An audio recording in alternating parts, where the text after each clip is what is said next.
Olá, Dr. Flucelli, é uma satisfação enorme para nós da Procesc e para nós do Congresso Catarinense de Sementes recebê-lo o senhor no nosso Seedcast. É uma iniciativa bacana aí que o Congresso está promovendo para reunirmos ainda mais informações tão relevantes, né, que os nossos convidados trazem para nós. Ok, eu agradeço imensamente aí o convite para participar do congresso e também agora no Seedcast aqui, né? Perfeito. E tem muita coisa interessante aí que a gente pode conversar. Que bacana, esperamos conseguir atender as expectativas. Dr. Flucelli, esse congresso, em especial, o senhor nos trouxe ou está para fazer a palestra mais focado em fisiologia e nutrição. Pensando nesse direcionamento, nós entendemos que um dos pontos de partida para uma recomendação nutricional, seja para qual for a cultura, ela parte do princípio de uma boa análise de solo, confiável, e também uma adequada interpretação dessa análise de solo, certo? Pensando nisso, há outras informações relevantes que o produtor deve ficar atento na hora de definir o manejo nutricional, principalmente de base para a implantação de uma lavoura? Sim, essa é uma pergunta extremamente importante e que, infelizmente, no Brasil, são poucos os que realizam a implantação de uma cultura fundamentada numa análise de solo bem feita e numa interpretação adequada, né? Infelizmente, o pessoal gosta muito de utilizar informações passadas e trabalhar com as famosas receitas de bolo, né? Então tem um X quilos da fórmula tal, independente se aquela fórmula de adubo seria mais adequada ou não, né? Então, realmente, uma análise de solo bem feita é fundamental e a interpretação também. Mas eu queria só lembrar o seguinte, que alguns pontos importantes relacionados com a análise de solo, a primeira coisa seria, será que o solo apresenta o mínimo de nutrientes com relação às bases trocáveis que a planta precisa, tomando por base, por exemplo, a lavoura de soja? Então, precisaríamos ter no solo, no mínimo, 2,7 centimol de carga por decímetro cúbico de cálcio, 0,9 centimol de carga por decímetro cúbico de magnésio e 0,33, melhor dizendo, 0,23 centimol de carga por decímetro cúbico de potássio. Então, essas seriam as quantidades mínimas que poderiam, então, possibilitar produtividade satisfatória de soja. Se essas necessidades não forem atendidas, não necessariamente deixaríamos de produzir soja, mas aí teríamos que mudar a estratégia e trabalharmos com uma adubação corretiva, para pelo menos atingirmos esses valores mínimos necessários. E um outro ponto importante que nós temos que tomar cuidado, que é um dado relativamente ilusório, que muitas vezes o pessoal define se o solo está pronto para a produção, pura e simplesmente analisando o V%, a saturação por bases, né? Então, saturação por base acima de 70 estaria adequado, não tem nenhum tipo de necessidade especial para o solo. Isso nós temos que tomar cuidado, que muitas vezes V% 70. No solo argiloso, eu tenho as quantidades de nutrientes adequadas, mas no solo arenoso, não necessariamente. É muito fácil atingir V% 70. Então, sempre analisar esse parâmetro juntamente com as quantidades mínimas de nutrientes presentes no solo. E o outro ponto importante também, não vale muito a gente trabalhar apenas em quantidades de nutrientes, mas sim a razão de equilíbrio entre esses nutrientes, e isso é de fundamental importância. Eu tenho um dado interessante que seria que a gente deveria calcular a relação cálcio mais magnésio dividido por potássio. Se essa relação for acima de 34, significa que nós temos pouca disponibilidade de potássio na área. E aí muitos problemas nós vamos ter. Aumenta doenças, aumenta pragas, principalmente percevejos, e também teremos problemas com relação à densidade de grãos. Perfeito. Então, nós trouxemos ao menos 3 fatores muito importantes serem levados em consideração. Além de uma cura, análise competente de uma análise de solo, certo? Uma interpretação. Exato. Então, ligado a isso, o senhor trouxe a questão do equilíbrio nutricional, certo? Nós vemos uma adoção muito grande nos últimos anos, seja por eficiência operacional, ou seja por uma questão de simplificação no sistema, da adoção em larga escala do uso de matérias-primas para adubação de base nas lavouras, né? Diante deste manejo, trago também aqui a indagação de quais os cuidados os produtores devem tomar quando adotado o manejo com matéria-prima apenas na adubação de base. Então, de início nós já podemos levantar um ponto, né? Porque realmente matéria-prima é diferente de fertilizantes, né? Então, como o próprio nome está dizendo, é matéria-prima. A partir dessa matéria-prima nós vamos compor um fertilizante um pouco mais complexo, né? Um pouco mais robusto, né? Então, nós temos que tomar cuidado para trabalhar com MAP, DAP, super simples, super triplo. São muito limitados, então, na sua composição. E eu costumo dizer o seguinte, quando nós utilizamos o MAP, que muitas vezes é em função de facilidade, em função de custo, né? Realmente é o ponto de fósforo mais barato que a gente tem atualmente, né? Mas aí nós colocamos MAP, que praticamente só tem fósforo e nitrogênio, numa proporção não muito favorável, inclusive, né? No subsemeadura.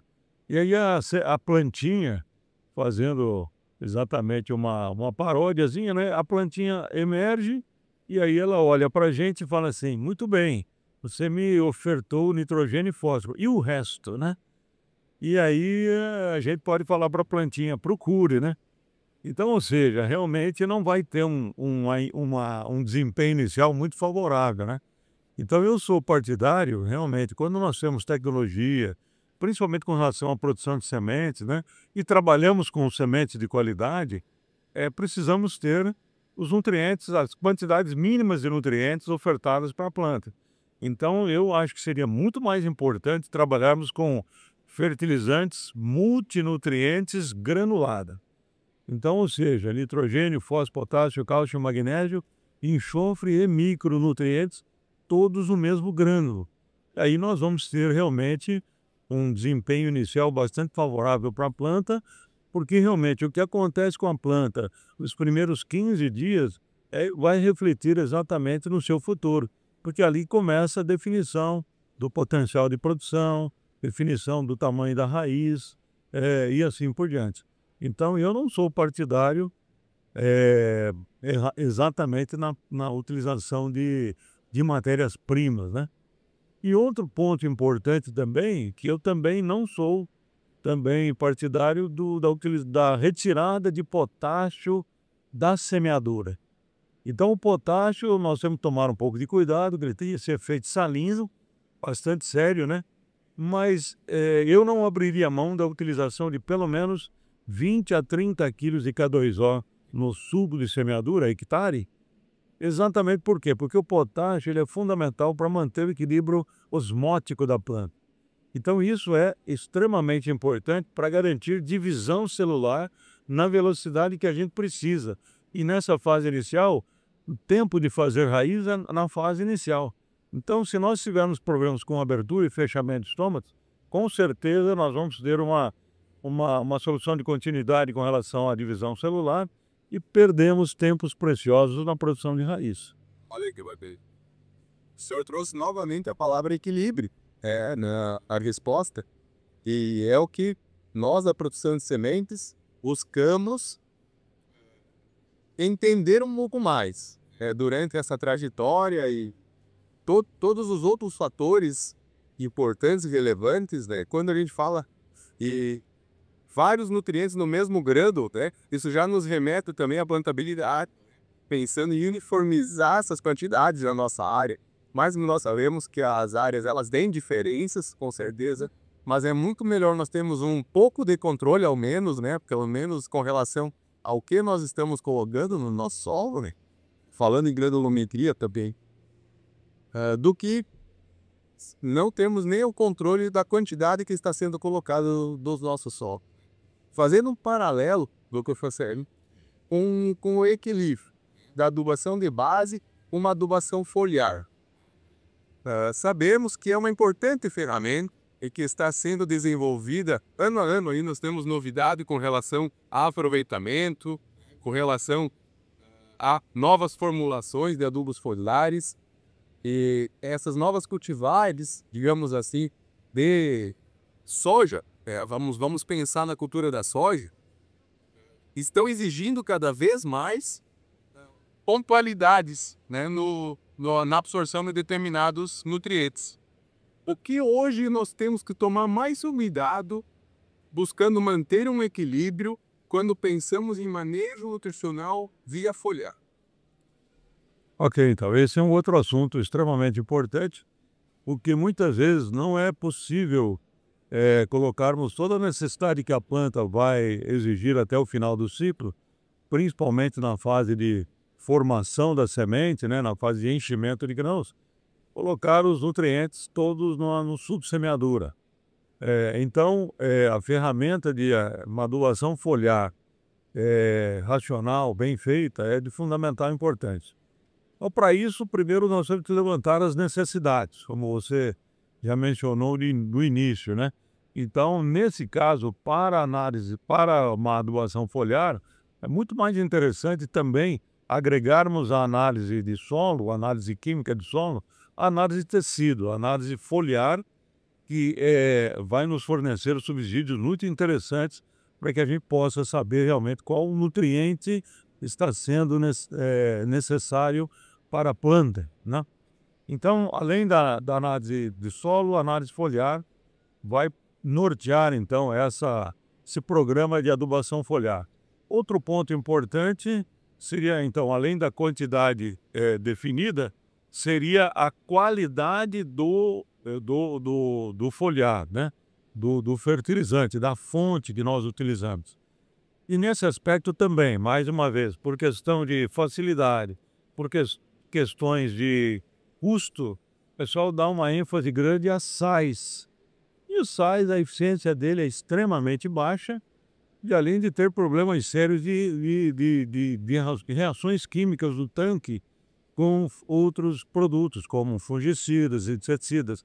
Então, utilizando uma quantidade relativamente grande de sais junto com fungicida, podemos fazer com que o fungicida perca até 20% a 30% da eficiência dentro do tanque e nós não percebemos isso, né? Então, a fonte é extremamente importante. Então, deveríamos dar preferência para produtos quelatizados.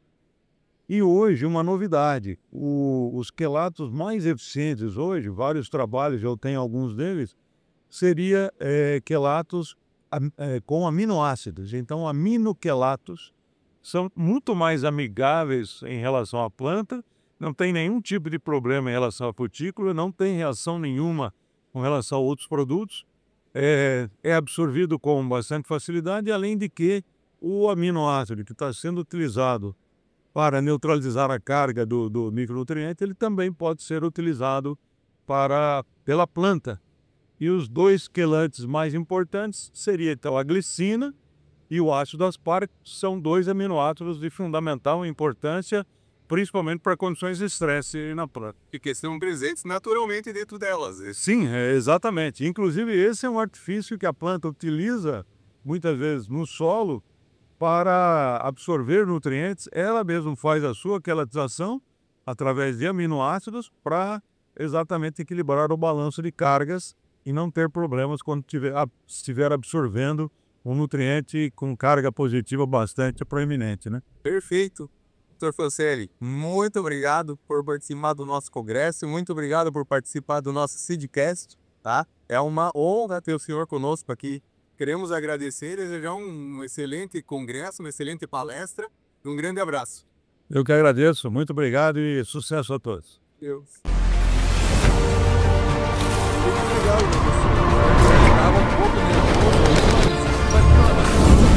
O problema é o tempo, eu queria falar muita coisa.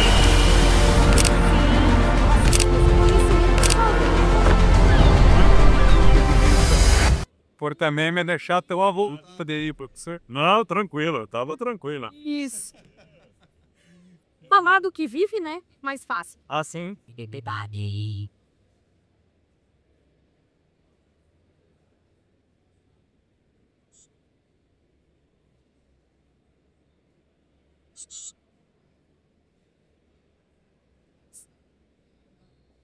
Essa empanda eu vou te ajeitando, tá?